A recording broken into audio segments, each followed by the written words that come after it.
আমার প্রিয় মা বোন, এবার আপনাদের উদ্দেশ্যে আমি কোরআন এবং হাদিসের আলোকে 11টি বিশেষ নসিহা পেশ করতে চাই, যেগুলো আপনাদের জীবনকে আলোকিত করবে, দুনিয়াতে আপনাদেরকে মর্যাদার আসনে আসীন করবে, আর আখিরাতে আল্লাহ তাআলার কাছে আপনারা প্রিয় বান্দী হিসেবে উপস্থাপিত হবেন। আল্লাহর কাছে আল্লাহর প্রিয় বান্দী হিসেবে উপস্থাপিত হয়ে জান্নাত লাভ করতে পারবেন। এরকম 11টি পরামর্শ বা নসিহা আপনাদের প্রতি আমার। নাম্বার 1, কোরআন এবং হাদিসের জ্ঞান অর্জন করা। এটা সকল পুরুষ এবং নারী সকলের জন্য ফরজ। কোরআন এবং হাদিসের জ্ঞান অর্জন করা আমাদের জন্য ফরজ। আমরা অনেকেই আছি যারা ইসলামের ফরজ বিধিবিধানগুলো জানি না। আমাদের যেগুলো অবশ্য কর্তব্য সেগুলো আমরা অনেকে জানি না, শুধু নামে মুসলমান। গতানুগতিক কিছু কাজ করি, হাতে গোনা কিছু ইসলামের নামে কাজ করি, বাস মনে করেছি আমি মুসলমান হয়েছি। আপনাকে ঈমান সম্পর্কে জানতে হবে। আপনার ঈমান কিভাবে আনতে হবে, কি কোন কোন বিষয়ের প্রতি বিশ্বাস থাকতে হবে, কি বিশ্বাস থাকতে হবে, আল্লাহ সম্পর্কে বিশ্বাস থাকতে হবে।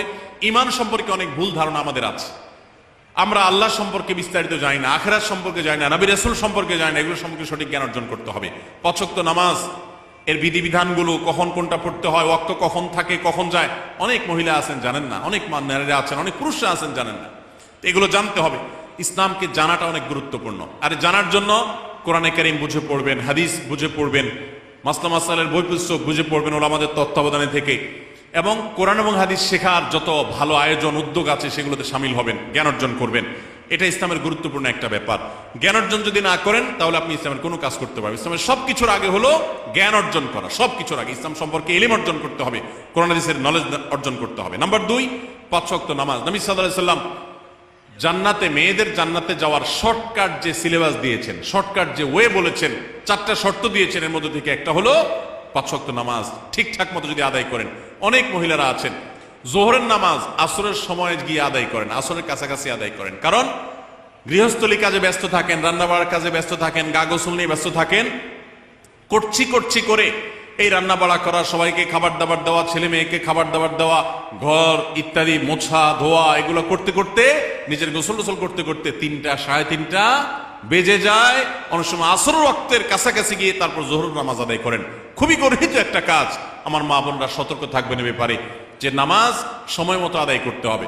শয়তান আপনাদেরকে একটা ভুল কথা বলে ধোঁকা দেয়, সেটা হলো যে আমি রান্না বাড়া করছি যে পোশাকে, এই পোশাকে কিভাবে নামাজ পড়বো, তাহলে আমি গোসল টোসল করে একটা নামাজ পড়বো। আর গোসল তো আর সহজে করা হয় না।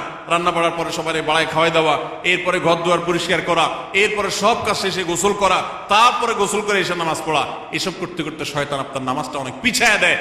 মনে রাখবেন, আপনি যে পোশাকে কাজ করতেছেন ওই পোশাকে যদি দুর্গন্ধ না থাকে, খারাপ না থাকে, ভালো পোশাক হয়, তো ওই পোশাকে আপনি নামাজ পড়তে পারবেন। দুর্গন্ধ থাকলেও শরীরকে ফ্রেশ করার ব্যবস্থা আছে, আপনি ফ্রেশ করে আপনি নামাজে দাঁড়ায় যাবেন।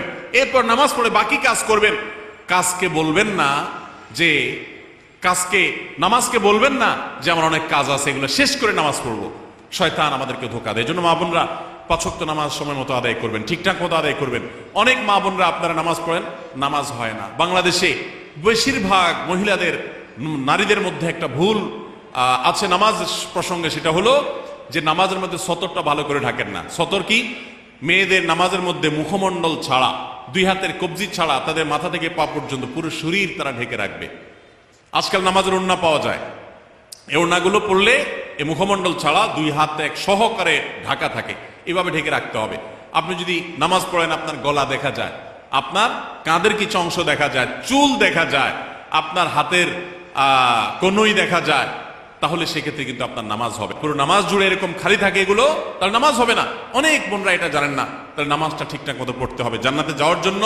এটা পূর্ব শর্ত নাম্বার 2। নাম্বার 3, রমজান মাসে রোজা রাখা। রোজা রাখার ক্ষেত্রে আলহামদুলিল্লাহ মা বোনরা রাখেন সাধারণত, কিন্তু রোজা রেখে গীবত, মিথ্যা, শেকায়েত, মানুষের পিছনে সমালোচনা করা, এগুলো করলে গীবত নষ্ট হয়ে যায়। মুখ খারাপ করা, গীবত, এগুলো করলে রমজান নষ্ট হয়ে যায়, রোজা নষ্ট হয়ে যায়। এগুলো করা যাবে না, এগুলো থেকে বেঁচে থাকতে হবে।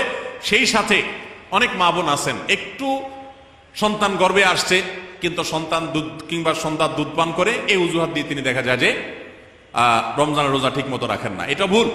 বরং সামান্য একটু ঠুনকো অজুহাতে রমজান রোজা বাদ দেওয়া যাবে না। যতক্ষণ পর্যন্ত শক্তি সামর্থ্য আছে রমজান রোজা ঠিক মতো রাখতে হবে। নাম্বার 3। 4 নম্বর হলো স্বামীর আনুগত্য করা। আমি সবসময় বলি, এটা হলো মহিলাদের জন্য তিতা করল্লার আমল। তিতা করল্লা দিয়ে জুস বানায় খাওয়ানো, এটা যেরকম কষ্টের কাজ মানুষের জন্য, ঠিক একইভাবে মহিলাদের জন্য স্বামীর কথা শোনাটা এরকম কষ্টের কাজ। অনেক মহিলা আছে নামাজ পড়তে রাজি আছি, রোজা রাখতে রাজি আছি, তাসবিহ তাহলিল করতে রাজি আছি, কোরআন পড়তে রাজি আছি, মগর পুরুষের স্বামীর কথা শুনবো না। কেন তার কথা শুনবো কেন? আমি কি কম বুঝি? এই মানসিকতা আজ পশ্চিমা অপসংস্কৃতির যে ছোঁয়া আমাদের সমাজে এসেছে, লেগেছে, এটার কারণে আমাদের মা বোনদের মধ্যে তৈরি হয়েছে। এটা কখনো আমাদেরকে সুখী করতে পারে না।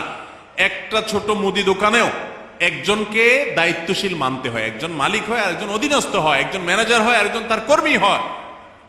এতটুক চেইন অফ কমান্ড যদি ঠিক না থাকে, তাহলে একটা ছোট দোকানও সুশৃঙ্খল ভাবে চলতে পারে না, সেটাও বিশৃঙ্খল হয়ে যাবে। তাহলে একটা সংসার, একটা পরিবারে একজনকে মুরব্বী না মানলে কিভাবে সেটা চলতে পারে? অবশ্যই একজন নারী তার স্বামীকে অভিভাবক মানবেন, মুরব্বী মানবেন, তাকে মেনে চলবেন।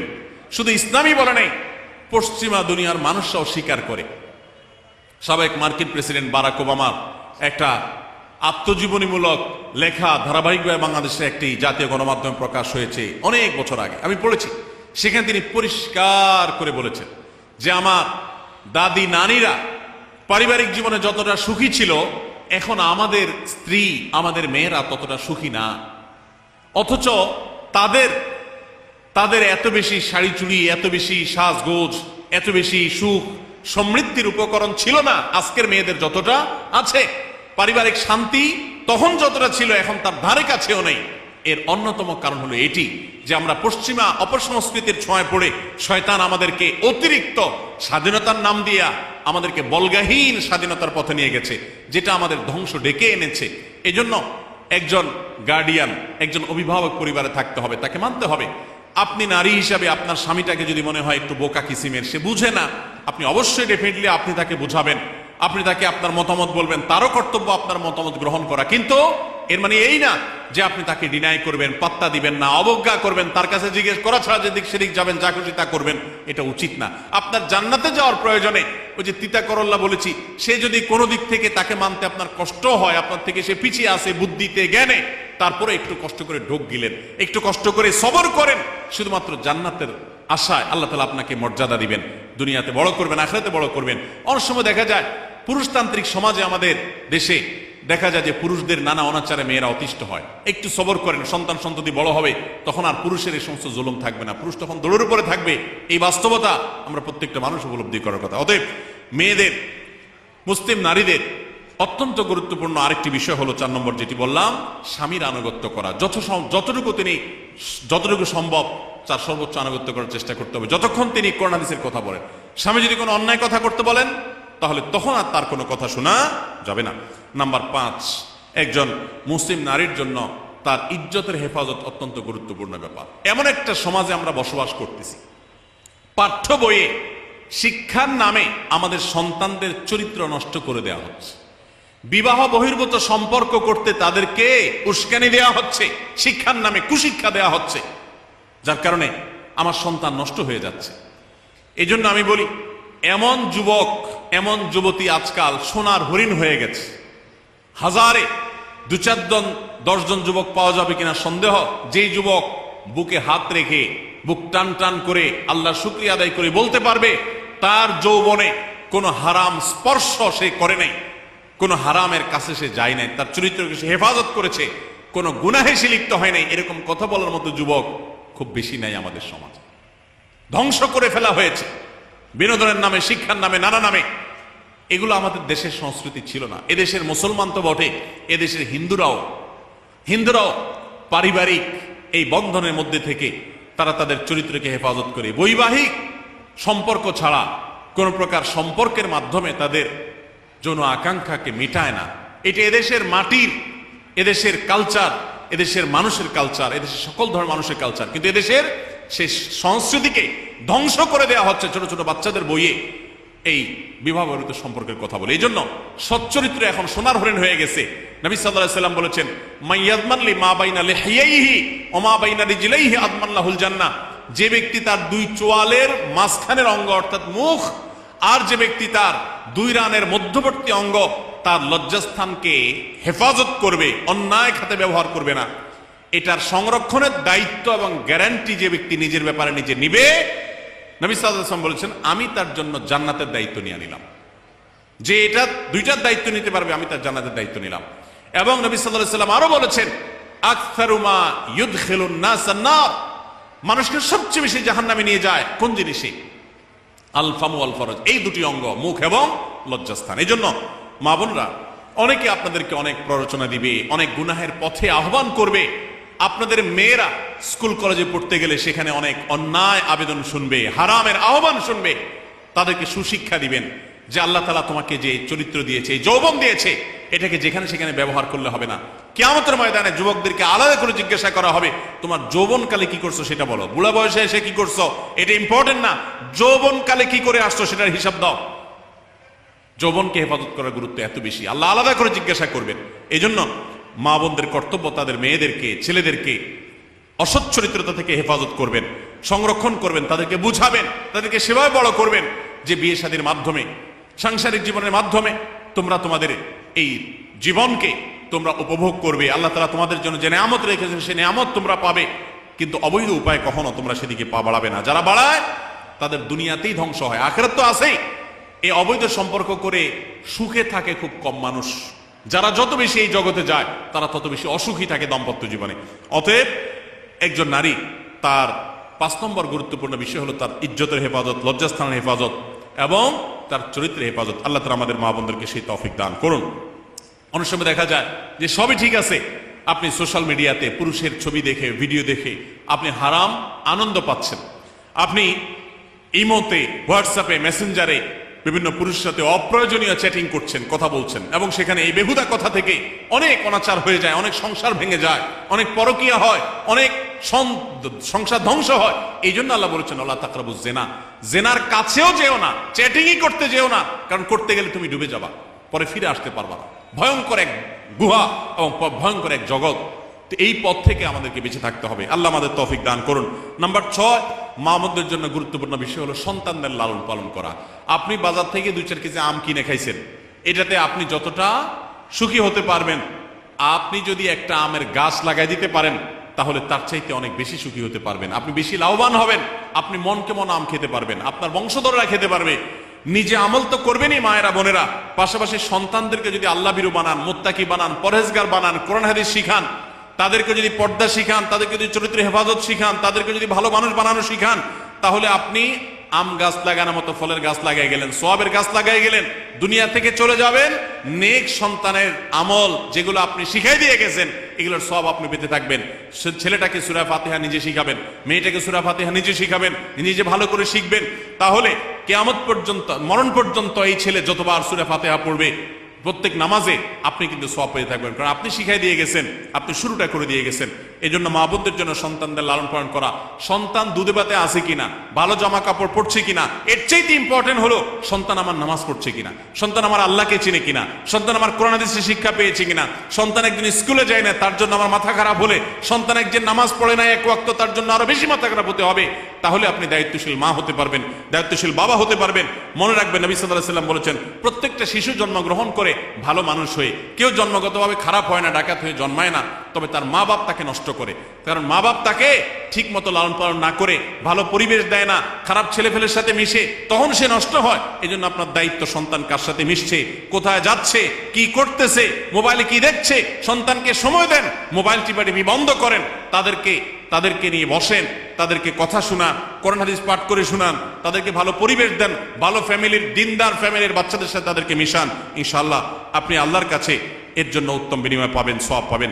নাম্বার 7, মা বোনরা, বিশেষ করে আপনাদের জন্য গুরুত্বপূর্ণ হলো কৃতজ্ঞতা আদায় করবেন। পুরুষদের জন্য গুরুত্বপূর্ণ, কিন্তু মা বোনদের জন্য বিশেষ গুরুত্বপূর্ণ এই জন্য যে নবী সাল্লাল্লাহু আলাইহি ওয়াসাল্লাম বলেছেন, তিনি জাহান্নামে নারীদেরকে যে দেখেছেন, তাকে যে দেখানো হয়েছে মেরাজে, যে প্রচুর সংখ্যক নারীরা জাহান্নামে, এর অন্যতম একটা কারণ ছিল নেয়ামতের নাশকরি করা।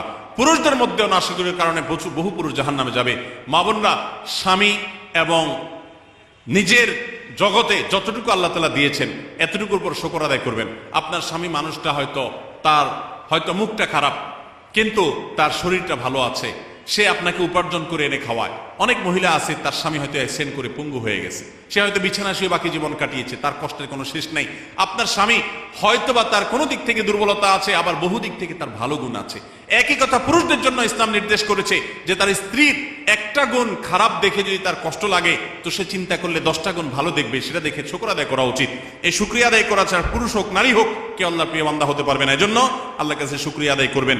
মায়েরা বিশেষ করে শ্বশুরের বাড়িতে যাওয়ার পর প্রথম প্রথম অনেক কষ্ট হয়। আমি সবসময় বলি, শ্বশুর বাড়িতে যাওয়ার পর মেয়েরা আমাদের দেশে নানান জুলুম নির্যাতন সহ্য করতে হয়। শাশুড়ি বাঁকা চোখে দেখে, সব শাশুড়ি না, অনেক শাশুড়ি, অনেক সময় ননদরা বাঁকা চোখে দেখে, স্বামী লোকটা জ্বালায় নানাভাবে, দেবররা জ্বালায় নানানভাবে, মানুষ খোঁচাখুচি করে, কষ্ট দেয়।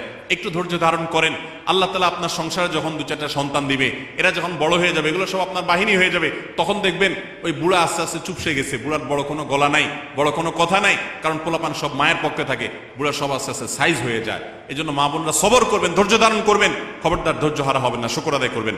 নাম্বার 8, কখনো মুখ খারাপ করবেন না, গালিগালাজ করবেন না, অভিশাপ দিবেন না। অনেক সময় পোলাপান একটু উল্টাপাল্টা করলে তাদেরকে অনেক মা অভিশাপ দিয়ে দেন, গজব ঠাডা দিয়ে দেন, বদদোয়া করেন, মুখ দিয়ে খারাপ কথা বলে ফেলেন। এগুলো খুব খারাপ জিনিস। নবী সাল্লাল্লাহু আলাইহি ওয়াসাল্লাম বলেছেন, যদি কাউকে গজব ঠাডা দেওয়া হয় তো এটার উপযুক্ত না হলে যে দেয় তার উপরে এসে পড়ে, এরকম ভয়াবহ একটা বিষয়। এই জন্য কোন অবস্থাতে এগুলো যেন না হয়। এবং মেয়েদের জাহান্নামে যাওয়ার অন্যতম, বেশি জাহান্নামে যাওয়ার অন্যতম একটা কারণ এটাও যে তাদের মধ্যে, অনেকের মধ্যে, আমি সবার কথা বলছি না, যে এই ধরনের গালিগালাজ করা, অভিশাপ দেওয়ার বদস্বভাব আছে। এই বদস্বভাব বহু পুরুষের মধ্যেও আছে, সবাইকে ছাড়তে হবে।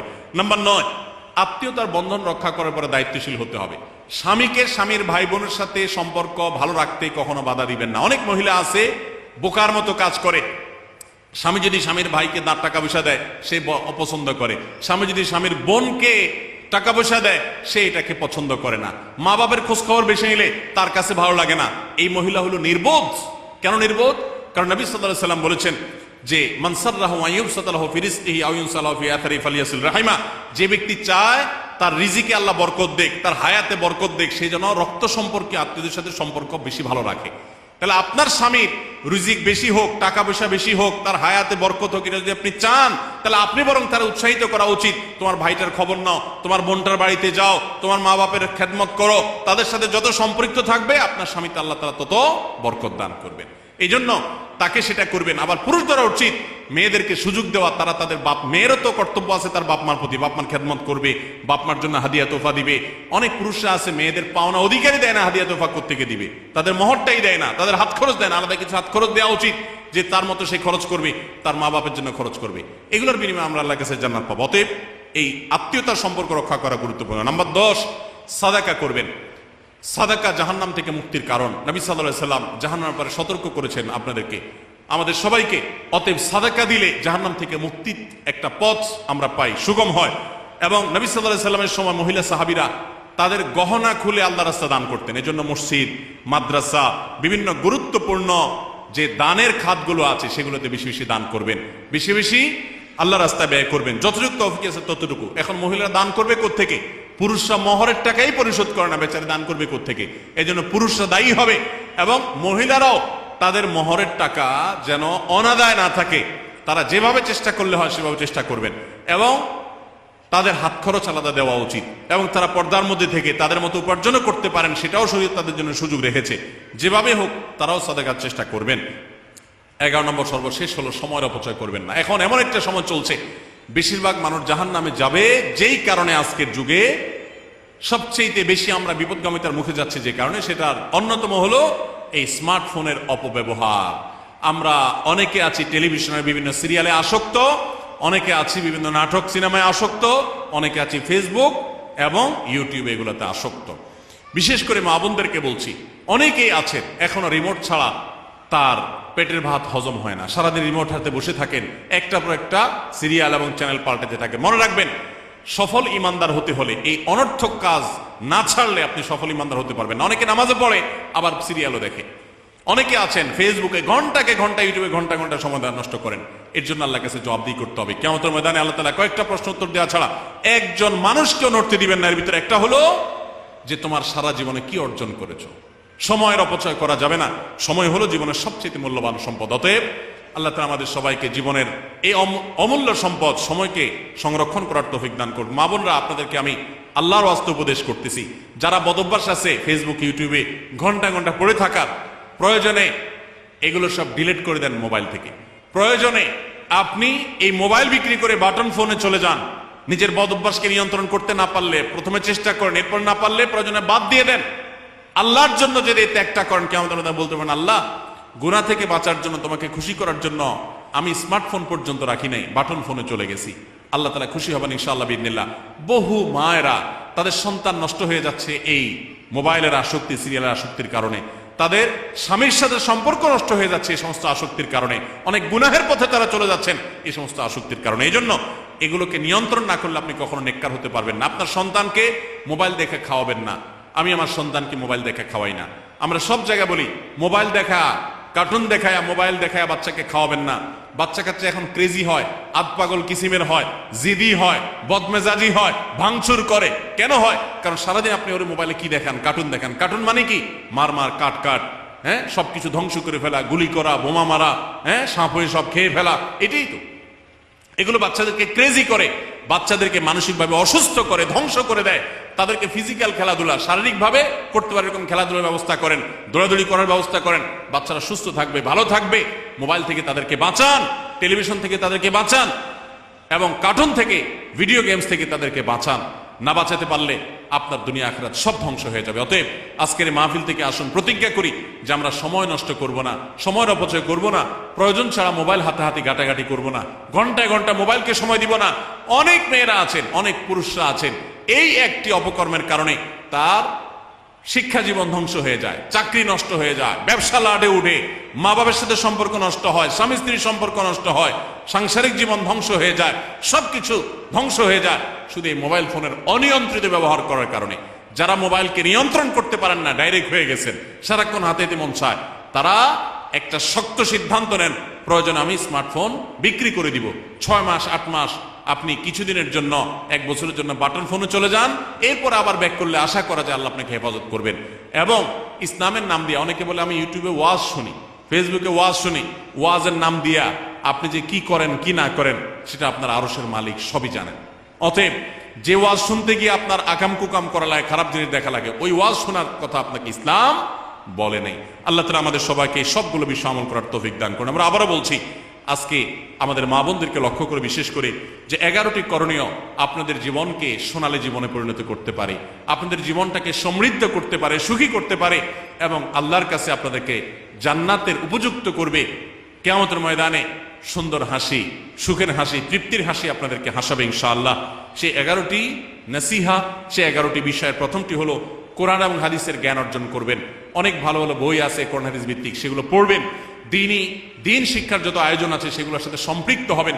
অনলাইনে অনেক কোর্স করা যায়, সেগুলোতে আপনি সম্পৃক্ত হতে পারেন। যেভাবে হোক আপনাকে কোরআন হাদিসের কথা জানতে হবে। আল্লাহ কি বলেছেন, রাসূল সাল্লাল্লাহু আলাইহি ওয়াসাল্লাম কি বলেছেন, মাসালা মাসাইল কখন কি করা উচিত, কোরআন হাদিসে কি বলা আছে, এগুলো জানতে হবে আপনাকে। যতটুকু সম্ভব জানার চেষ্টা করবেন। নাম্বার 2, 5 ওয়াক্ত নামাজ সঠিকভাবে আদায় করবেন, সময় মতো আদায় করবেন। জোহরের ওয়াক্ত বাসার কাজ কাম শেষ করে গোসল করে একেবারে 3টার দিকে একসাথে পড়বো, এটা করা যাবে না, বরং সময় মতো আদায় করতে হবে। এবং মেয়েদের যে সতর, এই সতর ঢাকার পরে সতর্ক থাকতে হবে। পুরো শরীর মুখমণ্ডল ছাড়া যেন ঢাকা থাকে, চুল, গলা, হাতের গোছা, কনুই, এগুলো যেন দেখা না যায়, খেয়াল রাখতে হবে। এবং নামাজ ধীরে ধীরে পড়তে হবে। অনেক মহিলা অনেক দ্রুততার সাথে নামাজ পড়েন, এবার পড়লে হবে না। নাম্বার 3, রমজানের রোজা ঠিক মতো রাখতে হবে, যথাযথভাবে রাখতে হবে। রোজা রেখে গীবত, শিকায়েত, মিথ্যা, গালমন্দ এগুলো করা যাবে না। নাম্বার 4, স্বামীর আনুগত্য করতে হবে। নিজের কাছে খারাপ লাগলেও একটু সবর করতে হবে, যতক্ষণ পর্যন্ত স্বামী ন্যায়সঙ্গত কথা বলে, অন্যায় কাজ করতে না বলে, গুনাহের কাজ করতে না বলে, ততক্ষণ পর্যন্ত তার কথা মানতে হবে। নিজের খারাপ লাগলেও মানবেন, আপনার জান্নাতের প্রয়োজনে, সুশৃঙ্খলার প্রয়োজনে, পারিবারিক শান্তির প্রয়োজনে। ইনশাআল্লাহ আপনি সুখে থাকবেন দুনিয়া এবং আখিরাত উভয় জগতে। নাম্বার 5, নিজের ইজ্জত সম্ভ্রম হেফাজত করবেন। অনলাইনে অফলাইনে কারোর সাথে হারাম সম্পর্ক করবেন না, কোনো গায়রে মারাম পুরুষ সাথে অযথা যোগাযোগ করবেন না, চ্যাটিং করবেন না, এবং সোশ্যাল মিডিয়াতে হারাম জিনিস দেখা থেকে নিজের চোখকে হেফাজত করবেন, বাঁচিয়ে রাখবেন। নাম্বার 6, নিজের সন্তানদেরকে দিন শিখাবেন, তাদেরকে কোরআন হাদিস শিখাবেন, উত্তমভাবে লালন পালন করবেন, তাদেরকে নামাজ শিখাবেন, মেয়েদেরকে পর্দা শিখাবেন, তারা যেন চরিত্র হেফাজত করে সেই শিক্ষা তাদেরকে দিবেন। উপযুক্ত হওয়ার পর ছেলে মেয়েকে বিয়ে দিবেন, কোনোভাবে যেন হারাম সম্পর্কে না জড়ায় সেজন্য সাবধান থাকবেন। ভালো ফ্যামিলির সাথে তাদেরকে উঠা বসা করাবেন, ভালো শিক্ষা প্রতিষ্ঠানে দিবেন, যেখানে দিলে তার ঈমান আমল হেফাজত থাকবে। নাম্বার 7, আল্লাহ শুকরিয়া আদায় করবেন, বান্দারও শুকরিয়া আদায় করবেন। আল্লাহ যা দিয়েছেন, যতটুকু আছে স্বামীর সংসারে আলহামদুলিল্লাহ বলতে শিখবেন, আল্লাহ তাআলা বাড়াই দিবেন ইনশাআল্লাহ। নাফরমানি, নাশুকরি করবেন না, তাহলে আপনি নিজেই ক্ষতিগ্রস্ত হবেন, কষ্টের মধ্যে থাকবেন। আর শুকরিয়া আদায় করলে আপনার নিজেরই মানসিক প্রশান্তি হবে, আল্লাহর নেয়ামত বাড়িয়ে দিবেন। নাম্বার 8, কোনো প্রকার অভিশাপ গালমন্দ করবেন না, সেটা ছেলে মেয়েকে হোক, সংসারকে হোক, স্বামীকে হোক, কোনো কিছু না, ধৈর্য ধারণ করতে হবে। পুরুষদের জন্য এই কথাগুলো প্রযোজ্য। আর নাম্বার 9, আত্মীয়তার সম্পর্ক রক্ষা করতে হবে, ছিন্ন করা যাবে না। নিজের স্বামীকে তার বাপ, তার বোন, তার মা, তার ভাই, তাদের সাথে সুসম্পর্ক বজায় রাখতে সাহায্য করবেন, বাধা দিবেন না, পারলে আরো সাহায্য করবেন, এতে আপনারই লাভ হবে। আবার স্বামীদেরও উচিত স্ত্রীকে তার পরিবারের সাথে সম্পর্ক বজায় রাখার জন্য সাহায্য করা। মেয়েদের উচিত তাদের মা, তাদের বোন, ভাই, তাদের সাথে আজকাল মোবাইলে যোগাযোগ করা যায়, খোঁজ খবর নেবেন, কথাবার্তা বলবেন। স্বামীর সংসারে আসছেন দেখে বাপের সংসার ভুলে যাবেন, সেটাও যেন না হয়, খেয়াল রাখতে হবে। নাম্বার 10, যতটুকু সম্ভব দান সাদাকা করবেন। দান সাদাকা জাহান্নাম থেকে মুক্তির কারণ হয়, সেটার জন্য সাধ্য অনুযায়ী করবেন। পুরুষরা তাদের জন্য এই ক্ষেত্রে হেল্প করবেন, যাতে তাদের মোহর ইত্যাদি দেওয়া, মাসে হাত খরচ কিছু দেওয়া, যাতে তারা সাদাকা করতে পারে সেই সুযোগ। আজকাল দেখা যায় অনেক মেয়েরা টাকা পয়সা পেলে মার্কেটে চলে যাবেন, কি কিনবে এটা নিয়ে অস্থির হয়ে যান। মার্কেটে আপনি যা দরকার হলে যাবেন, কেনা দরকার হলে কিনবেন, কিন্তু দানের জন্য একটা খাত রাখবেন, পারিবারিক সাদাকা বাক্স, একটা বাক্স রাখবেন, যে খুচরা টাকা পয়সা বা বিভিন্ন টাকা পয়সা ছেলে মেয়েরা রাখবে, আপনি রাখবেন, উৎসাহিত করবেন, এটা দিয়ে একটা গরিব ফ্যামিলি মুখে হাসি ফোটাবেন, একটা ভালো কাজ করবেন, পারিবারিকভাবে এরকম দানের ব্যবস্থা করবেন। বোনেরা, সর্বশেষ হলো, সময় নষ্ট করবেন না সোশ্যাল মিডিয়াতে। আল্লাহর ওয়াস্তে এটা থেকে নিজেকে বাঁচাবার জন্য সংগ্রাম করেন। যারা এখনো এই রোগ থেকে বাঁচতে পারেন নাই, আল্লাহর কসম করে বলছি, দুনিয়ার জীবনটাই ধ্বংস হবে, অসুখী থাকবেন, অশান্তিতে থাকবেন, আখিরাতের ধ্বংস তো আছেই। অতএব ফেসবুক, ইউটিউব, এটা যদি আপনাকে দেখতে হয়, খারাপ কিছু যেন না আসে সেভাবে ফিল্টার করে নেবেন, এবং নিয়ন্ত্রিত নির্দিষ্ট সময়ের বেশি দেখবেন না। 10 মিনিট 10 মিনিট, সকাল দুপুর রাত, এর বেশি বিকাল, আমি এর বেশি দেখবো না। ঘন্টায় ঘন্টা টিপবেন না। অনেক মহিলা আছে, স্বামীকে সময় দেওয়ার সুযোগ নাই, সন্তানের দিকে তাকাবার সুযোগ নাই, উনি টেলিভিশন এবং মোবাইলে আসক্ত, এবং এটা আমাদের সমাজকে ধ্বংস করে দিচ্ছে। নিজের খোঁজে নিজে করছেন, নিজের পায়ে কুঠারাঘাত করছেন। আল্লাহ তাআলা আমাদের সবাইকে এই সব বিষয়গুলোকে মেনে চলে, এই 11টা পয়েন্টকে মেনে চলে আমাদের মা বোনদের জীবনকে সমৃদ্ধ করার তৌফিক দান করুন। আমাদের সবাইকে আল্লাহ তাআলা আমল করার তৌফিক দান করুন। জাযাক